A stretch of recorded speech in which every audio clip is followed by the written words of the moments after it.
Adam and Eve had sinned against God. They had disobeyed him, and now the whole world had gone wrong. Adam and Eve had 2 sons, Cain and Abel. One day, Cain and Abel each brought an offering to God. Cain brought things he had grown in the ground, and Abel brought lambs from his flock. God was pleased with Abel and his offering, but not with Cain's. This made Cain angry, and he did something very terrible. He killed his brother.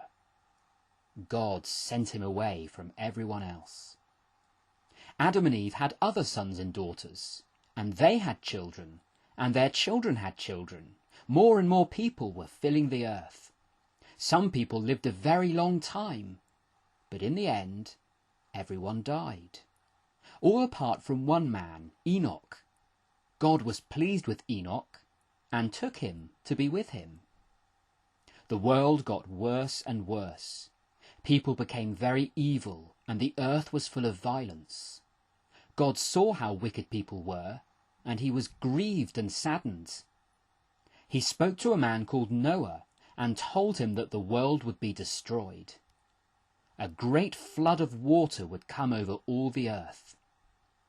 God told Noah to build a great ark in which he and his family could be safe.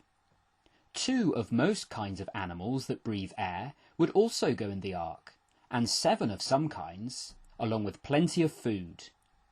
Noah obeyed God and began building the ark. When it was finished, 8 people went into the ark: Noah and his wife and his 3 sons and their wives.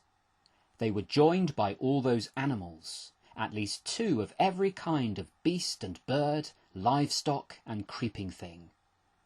Then God shut them all in, and the flood began. Rain fell for 40 days and 40 nights, and the water became higher and higher until even the tallest mountains were covered.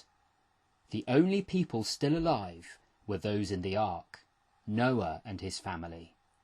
And the water continued to cover the earth for 150 days. What can we learn from this story?